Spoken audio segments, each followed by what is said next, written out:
Tired of losing your sanity looking for important work? Dropbox Dash finds what you need fast across all your work apps so you can focus on what matters. Dash means less time searching, more time creating. Learn more at dropbox.com/dash. This episode is brought to you by State Farm. Knowing you could be saving money for the things you really want, like that dream house or ride, is a great feeling. That's why the State Farm Personal Price Plan can help you save when you choose to bundle home and auto. Bundling, just another way to save with the Personal Price Plan. Prices are based on rating plans that vary by state. Coverage options are selected by the customer. Availability, amount of discounts and savings, and eligibility vary by state. If you went on a road trip and you didn't stop for a Big Mac or drop a crispy fry between the car seats or use your McDonald's bag as a placemat, then that wasn't a road trip. It was just a really long drive. Ba-da-ba-ba-ba. At participating McDonald's. This episode is brought to you by Blink, an Amazon company. Think you're ready for Prime Day? With up to 50% off Blink Smart Security, you will be. With crisp HD video, real-time alerts, and two-way talk, you'll know the moment your packages arrive. Save big on Blink Smart Security, starting at just $19.99 with the Blink Mini 2 plug-in camera. Shop now at amazon.com/blink. Hey business owners, we know you know the importance of maximizing every dollar. With the Delta SkyMiles Reserve Business American Express card, you can make your expenses work just as hard as you. From afternoon coffee runs to stocking office supplies and even team dinners, you can earn miles on all your business expenses. Plus, you can earn 110,000 bonus miles for a limited time through July 16th. The Delta SkyMiles Reserve Business Card. If you travel, you know. Minimum spending requirements and terms apply. Offer ends 7/16/25. Hey, it's Ryan Reynolds here from Mint Mobile. Now, I was looking for fun ways to tell you that Mint's offer of unlimited premium wireless for $15 a month is back. So I thought it would be fun if we made $15 bills. But it turns out that's very illegal. So there goes my big idea for the commercial. Give it a try at mintmobile.com/switch. Upfront payment of $45 for 3-month plan equivalent to $15 per month required. New customer offer for first 3 months only. Speed slow after 35 gigabytes if network's busy. Taxes and fees extra. See mintmobile.com. Welcome to the HCI family of podcasts. We're your source for personal, professional, and organizational growth and development. We share our own original research, explore industry trends, and interview executives and thought leaders from across the globe. Join us for practitioner-oriented content around all things leadership, HR, talent management, organizational development, and change management. Maximize your personal and organizational potential with the HCI family of podcasts. Mike Kuczkowski, welcome to the conversation today. Thanks, John. Great to be here. It is a pleasure to be with you. You're joining us from New York. I'm south of Salt Lake City in Utah. And today we're going to be talking about the most crucial leadership skills for the next decade. We're in dynamic times. It's complex, it's messy. Things are changing rapidly. We're in the age of AI, geopolitically, socially, economically, like it's a mess out there, right? Things are changing rapidly. And so what are we going to need from our leaders in our organizations, not just to be successful today, but leading into the next decade? That's what we're going to be discussing today. I think it's going to be a really fun conversation. As we get started, I wanted to share Mike's bio with everybody. Mike Kuczkowski is the founder and CEO of Orange Fiery, a strategy consulting and communications firm with 30 years of experience in journalism, politics, public relations, and management consulting. Mike believes in the power of integrating strategy and communications to drive success. He's passionate about helping clients solve complex problems with curiosity, rigor, and collaboration. I love all of that. And I love kind of the interdisciplinary kind of way that you go about your work in your firm, because we need to cross silos. We need to tackle the most complex, challenging problems from multiple frames and lenses, I think. And I'm always skeptical when consulting firms go in with like their preconceived set model of like how you fix everything. I'm like, that doesn't work. That never works. you always have to go in and look at things from a more nuanced perspective, because if it was easy to fix complex problems, they would have already been fixed, right? That's why they're messy and hard, because they're not easy to fix. So anyways, I applaud you for the good work that you do. Anything you would like to add by way of your background or personal context before we dive on in? No, I mean, I guess the interdisciplinary piece comes in a path of my career path. I started as a journalist. I did that for about 6 years at various daily and then weekly publications. I jumped over into politics for a couple of years. That sort of counts usually as dog years because it was very intense. But I was the mayor's press secretary and communications director in New Haven, Connecticut for a couple of years. And then I've been in public relations consulting, communications consulting, and management consulting for the past 25. So, that aspect, I think it's funny because the market seems to have evolved a bit where the expectation, to your point about management consulting, is not that they'll just come and pull some wisdom off the shelf and apply it to the problem at hand, but that they'll actually also care about the implementation piece. And we've been caring about that from the outset. I actually think in many respects, my experience of it, I started out in public relations not knowing that a lot of what's taught in the academic side of PR is not what's actually out in the marketplace. So you wind up with training and stuff that tells you it's about audience insights, and you have to create programming that tries to move the needle, that you should always measure stuff. And then you get out there and you're like, no, we launch a media relations program. That's what our clients expect. So I was always kind of, scratching my way upstream, and I wound up working for Pfizer as on a project that our Washington D.C. office had won at the firm that I worked at. This episode is brought to you by Indeed.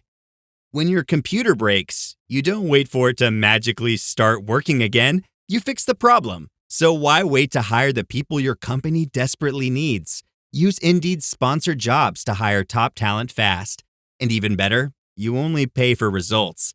There's no need to wait. Speed up your hiring with a $75 sponsored job credit at Indeed.com/podcast. Terms and conditions apply. This message is sponsored by Greenlight.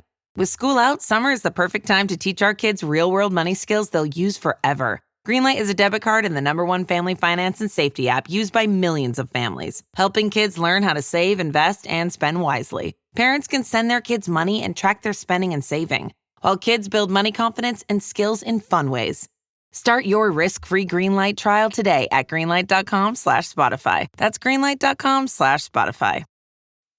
The Jack Welch Management Institute at Strayer University helps you go from, I know the way, to I've arrived with our top 10 ranked online MBA. Gain skills you can learn today and apply tomorrow. Get ready to go from make it happen to made it happen, and keep striving. Visit strayer.edu/Jack Welch MBA to learn more. Strayer University is certified to operate in Virginia by Chev and has many campuses, including at 2121 15th Street North in Arlington, Virginia. This episode is brought to you by Polestar. There's only one true way to experience the all-electric luxury SUV Polestar 3, and that's to take a test drive. It can go from 0 to 60 in as little as 4.8 seconds with the dynamic handling of a sports car. But to truly understand how it commands the road, you need to be behind the wheel. Up to 350 miles of range, the 3D surround sound system by Bowers & Wilkins. It's all something you have to experience to believe. So book your test drive for Polestar 3 today at polestar.com. Close your eyes, exhale, feel your body relax, and let go of whatever you're carrying today. Well, I'm letting go of the worry that I wouldn't get my new contacts in time for this class. I got them delivered free from 1-800-CONTACTS. Oh my gosh, they're so fast. And breathe. Oh, sorry. I almost couldn't breathe when I saw the discount they gave me on my first order. Oh, sorry. Namaste. Visit 1-800-CONTACTS.com today to save on your first order. 1-800-CONTACTS. And it was such a different dynamic being sort of, I was in-house kind of because I was, working with them on a day in, day out basis. I got to see their thinking, the critical questions that they asked, the cross-functional ways that they tried to bring people together. And it just was like such a natural fit for me. So that helped me a lot in terms of trying to create what we've created here. Yeah, well, that's really cool. Love to hear that. And again, love what you're doing. Now, as we dive on in to the broader conversation today, maybe you can just lay out kind of in really broad general terms, kind of your take on I mean, this is almost a silly question, but kind of the state of the world that we're in, because it is messy, it is complex, it is volatile. Um, Given all of that, like, what do you think are some of the biggest challenges facing business leaders today? And then we can get into like how we can start to approach those. I mean, I think somewhere in the late aughts, early 2010s, there was a pretty clear observation that the level of business complexity was increasing, right? You had Yeah. increased technology changes in regulatory scheme, globalization was a big driver. Digital transformation was really affecting organizations at that time. That's a short list, but those are all pretty big factors in increasing complexity. And a lot of the response to that was to increase organizational complexity, which is a natural thing. You think everybody's going to take on more lists, more special initiatives. We've got to up our skills. We've got to transform.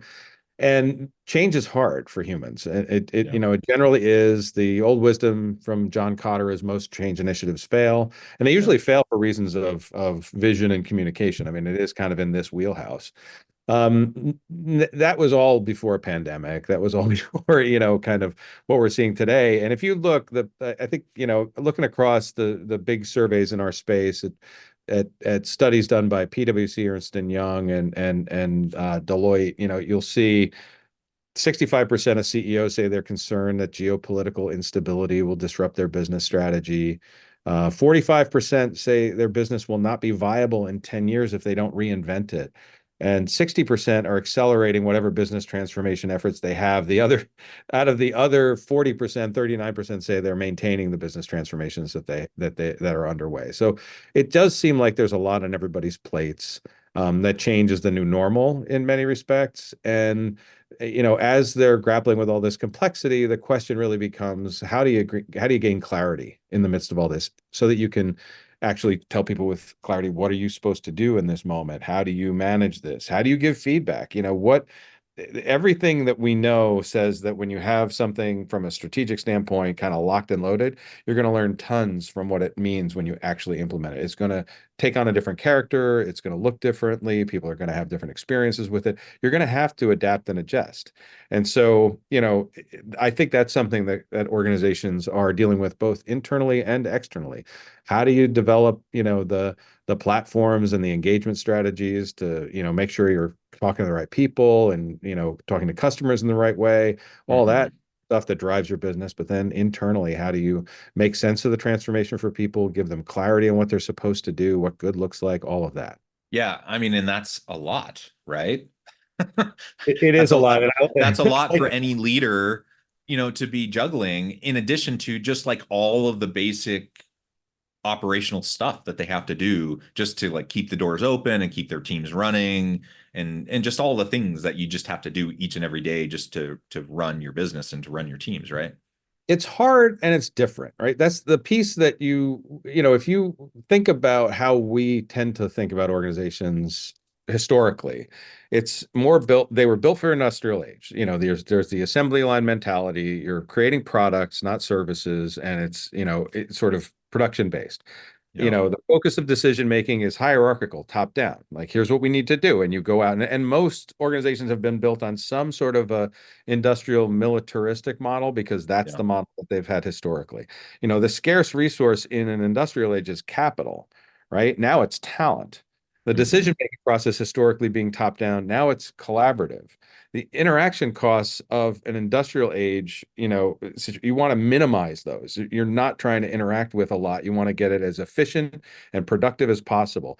Today, the interaction costs are low. Can I send you an email? You want a text? I can probably put something on Snapchat for you. So you're seeing all of these things that upend the historical models of what leadership looked like, the expectations around stakeholder transparency. I mean, we never knew what happened to most organizations. Now we've got CSR reports. We've got trade publications out there digitally for everybody. And I think probably the most important piece is that the skills that we used to covet were technical skills. But now what people say they're looking for, and there's a very good future jobs report that the World Economic Forum puts out, their critical thinking skills, their strategy skills, their analytical skills. That's what's in high demand. People who can reason through these complex problems and try to, distill them down to what actions are needed. Yeah, absolutely. So there's a lot to juggle, a lot to balance. We need those. Sometimes they're called soft skills. They're called people-oriented skills. I like to call them the kind of more durable skills, especially in the age of machine learning, AI, advanced robotics, etc. Like the durable skills that are more, human centered, like they're less replaceable. I think those are the ones that are critical thinking oriented. They're the ones that are more creative. These are the EQ type skills. These are the ones that fortunately I think we know we need more of, and these are the ones that are really hard to replace with chat GPT or whatever. So I think that's exciting. That's encouraging given the state of technological advances, which is another key driver in what we need in the next 10 years for leadership. But it's still a lot to juggle. It's a lot to balance, and so it's going to be taxing. It's going to be hard. I think it's hard today to be a leader in an organization as it's ever been. We're also dealing with like a loneliness epidemic, mental health epidemic, just all the stuff, right? It's just hard, right? So we can establish that it's not for the faint of heart. It's going to be a challenging thing, and if you're going to dive on in, just know that, like you said, kind of the old militaristic, authoritarian, top-down kind of style that maybe you saw in the past or that you see portrayed in the media, in the movies and TV, like that doesn't work. That just isn't going to work in the modern age or as we move into the future. And so you're going to have to reinvent yourself, perhaps, or reinvent your organization to be more agile, to be more effective. And that in and of itself is also going to be challenging, especially if the organization you're in is resisting that kind of a change. Yeah, go ahead.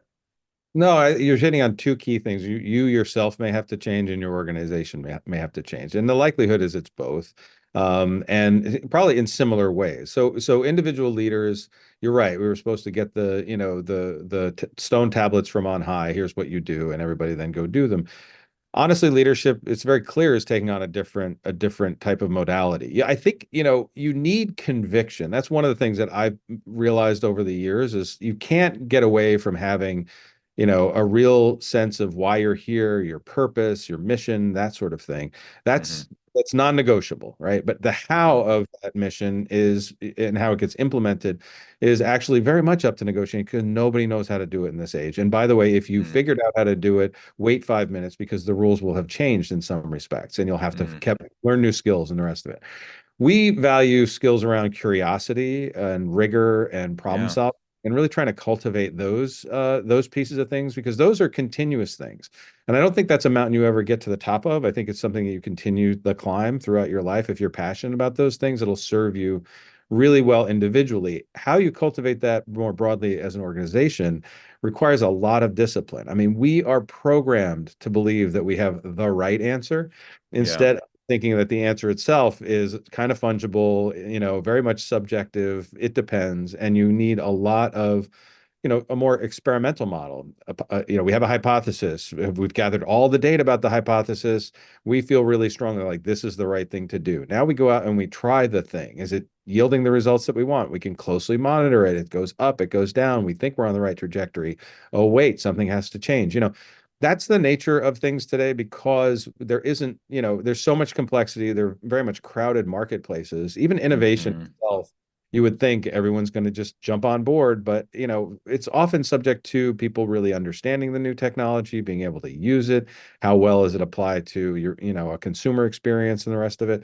It's not just that we built a better widget. So I feel like that's a lot for us to all take on now. It's hard from the investments, seed funding end, all the way through the changes that happen in global multinational organizations. But all of it does come down to, what are we trying to do, and how do I have good insights into that, and then develop programming that you can actually do, that sort of try things, test, learn, and then scale. Yeah. So, with what your firm does around strategy and communications, how can we leverage those kind of mindsets and tools to help us face this broad array of challenges, this complexity? Like, what do you do when you go into an organization, you have a leader that's kind of overwhelmed and frustrated and, perhaps terrified, Well, given it's all of this? interesting. They usually don't show up and say those things about their experience. They show up with a business problem. The business problem, the conversation around that, to me, that's the key thing. I mean, we've definitely, I think we focus on the problems and the challenges, in the conversations with our clients and try to figure out what are we trying to pin down? What are we trying to run to ground? What will success looks like? But a lot of times those other pieces of what's keeping them up at night really do show up, and you have to deal with those things as well. I think so much, communications, we often think of that as we're going to like program a thing and we're going to hit send on it, goes out in the world. But half of it should be listening. And so we start out with that curiosity, with those questions, what are we really dealing with here? And usually in the process of that, we'll get a good sense of, the things that are emotionally resonant and might speak to either a fear, an insecurity, a concern. They're very tangible. They do come down to, most of the time, does the organization have the skills? Do we have the right strategy and the rest of it? Our sense is that, it's mostly if we can cultivate a collective decision-making process, get the right people in the room and sort of facilitate, a really strong problem definition. I think it's the quote that is accurately attributed to Albert Einstein, but he said, if I had an hour to save the world, I would spend 59 minutes figuring out what was wrong and 1 minute implementing, whatever I thought the right solution was. And I think that's really smart. From my standpoint, we don't spend enough time really thinking about the problem from multiple dimensions, making sure we have a really crisp articulation of that thing, and then figuring out what we want to do about it. So, though, Well, I think, can I add to that? I yeah, mean, please.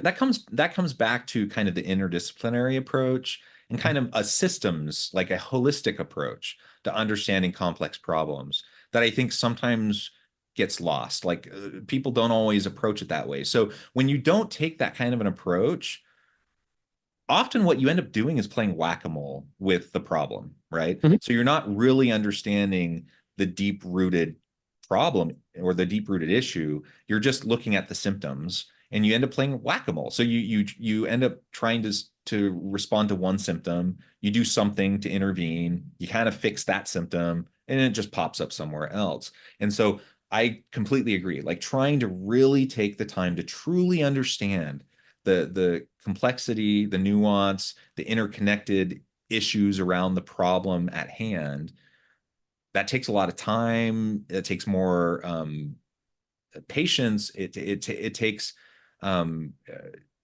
real diligence, I think, to do. And sometimes clients, it takes some persuasion, to say, hey, it's worth it. It's really worth it to take the time to do this. It'll pay off in the long run because you're going to spend less wasted time chasing your tail. But ultimately you're going to get at really the root cause. It's like the iceberg analogy, like you only see the top 10-20% of the iceberg, but it's really that 80-90% underneath that's what's going to wreck the ship and sink the ship. So you got to really understand what's below the surface. That's what's hard to see. And unless you're really taking the time to really deeply understand the core issues, you're going to miss it, right? So sorry, I just wanted to kind of chime in and share that.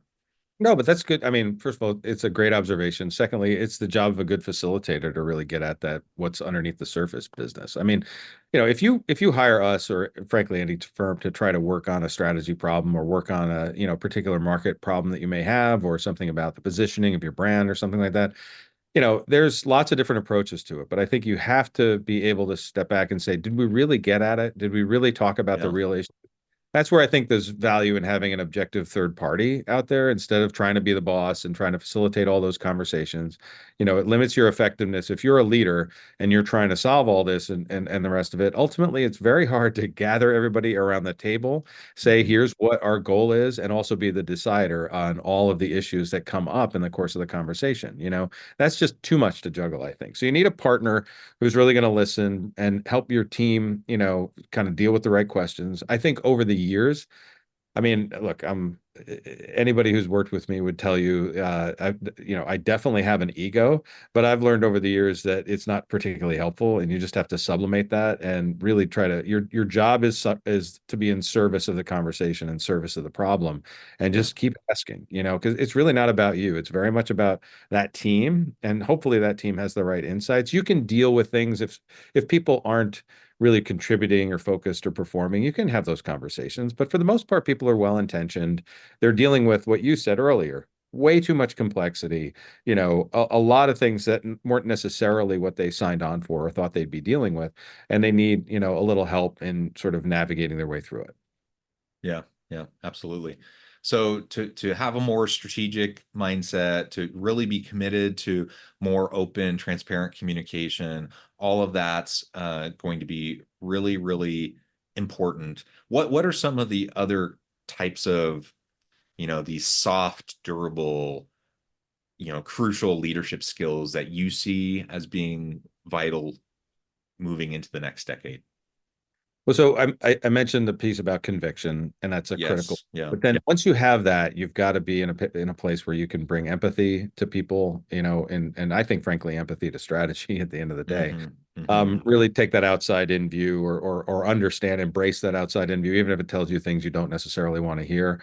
There has to be kind of built-in listening components over the course of things where you're getting inputs from people. I love it when I hear about people who are managed by walking around, but just creating forums for feedback, creating those touch points with people so that you're not in some way isolated. I think the best leaders find ways to reach outside the center and go to the edge of the organization, meet with customers, see people in the sales force, understand what's actually happening on the ground.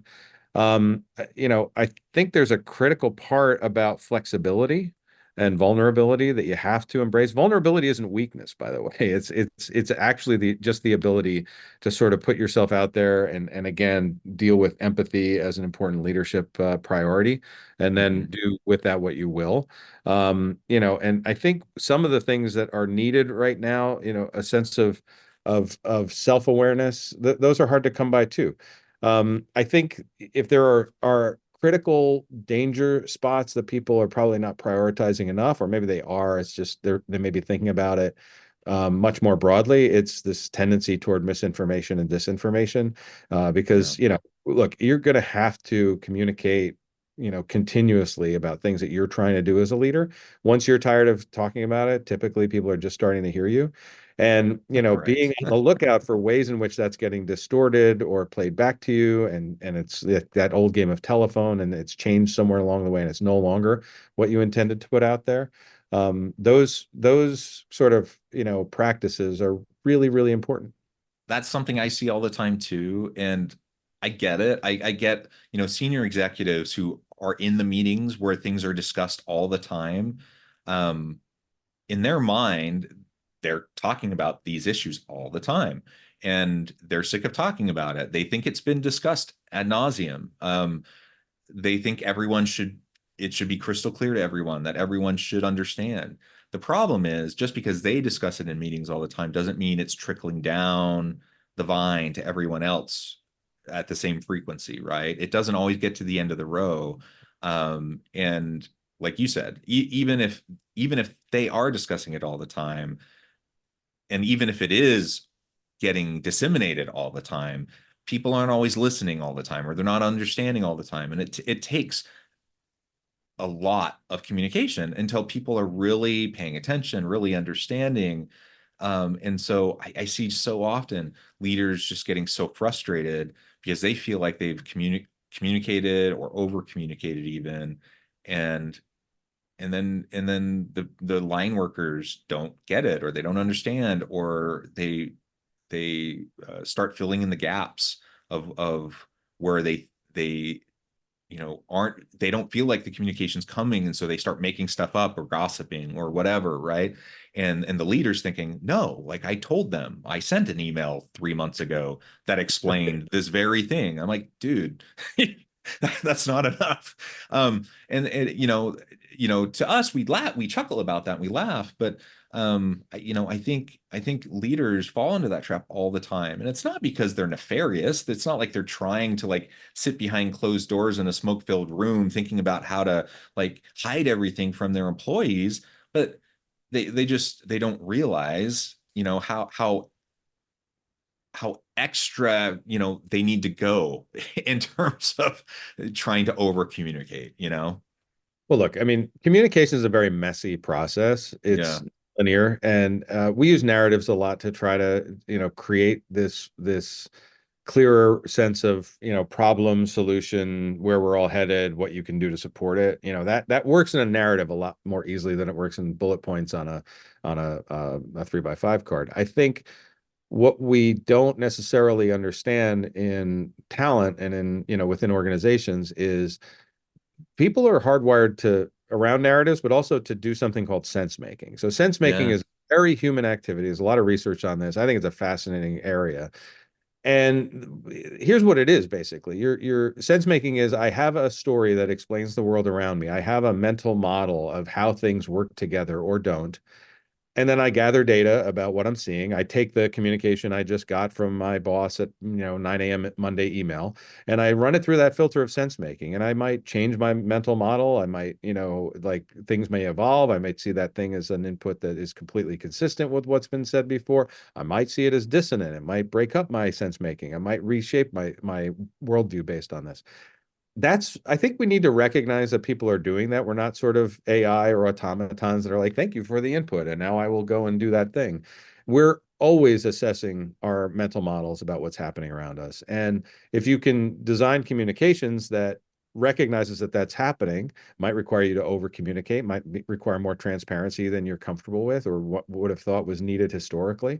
Those pieces will really serve you well. Recognize you're not the only person trying to make sense of the situation that you're in and figure out what to do about it. Often your line people are doing it. They may be doing it kind of at a different level. They may have a narrower view of the world or frame of experience with it, but it's the same process. And so support that process. Listen to them, offer information that reinforces the way you're looking at the world or the way the organization does. Be open to information that suggests you might have something wrong about it. That's certainly true too. But that continuous communication problem, don't get tired of saying it because again, they're just starting to hear you, is really important. Yeah, absolutely. Well, Mike, this has just been a fantastic conversation. We could go on, I think, for hours, but I do note the time. I probably do need to let you go and get on with your busy day. So as we start to wrap up, I just wanted to give you a chance to share with the audience how they can get connected with you and your team, and give us the final word on the topic for today. Absolutely. So you can reach me at mike@orangefiery.com. That's orange like the fruit, fiery like the passion. And you can find me on LinkedIn as well. I think we're just in an evolutionary moment when it comes to leadership and the nature of the economy. It's not going to change. I think these are things that if we were to fast forward, we're probably going to still be talking about these things. You and I didn't touch much on AI, but there's a lot of misconceptions about the role of that and the technology change that's coming. And I think these skills that we're talking about today are only going to become more important rather than less important in the world, that's coming. So appreciate the conversation that we had. We definitely could continue. I hope others, will continue that conversation as well. It's really critical. Yeah. Well, thanks again, Mike. It's just been a pleasure. I encourage the audience to reach out, to get connected, find out more about what Mike and his team can do for you. And as always, I hope everyone can stay healthy and safe, that you can find meaning and purpose at work each and every day. And I hope you all have a great week.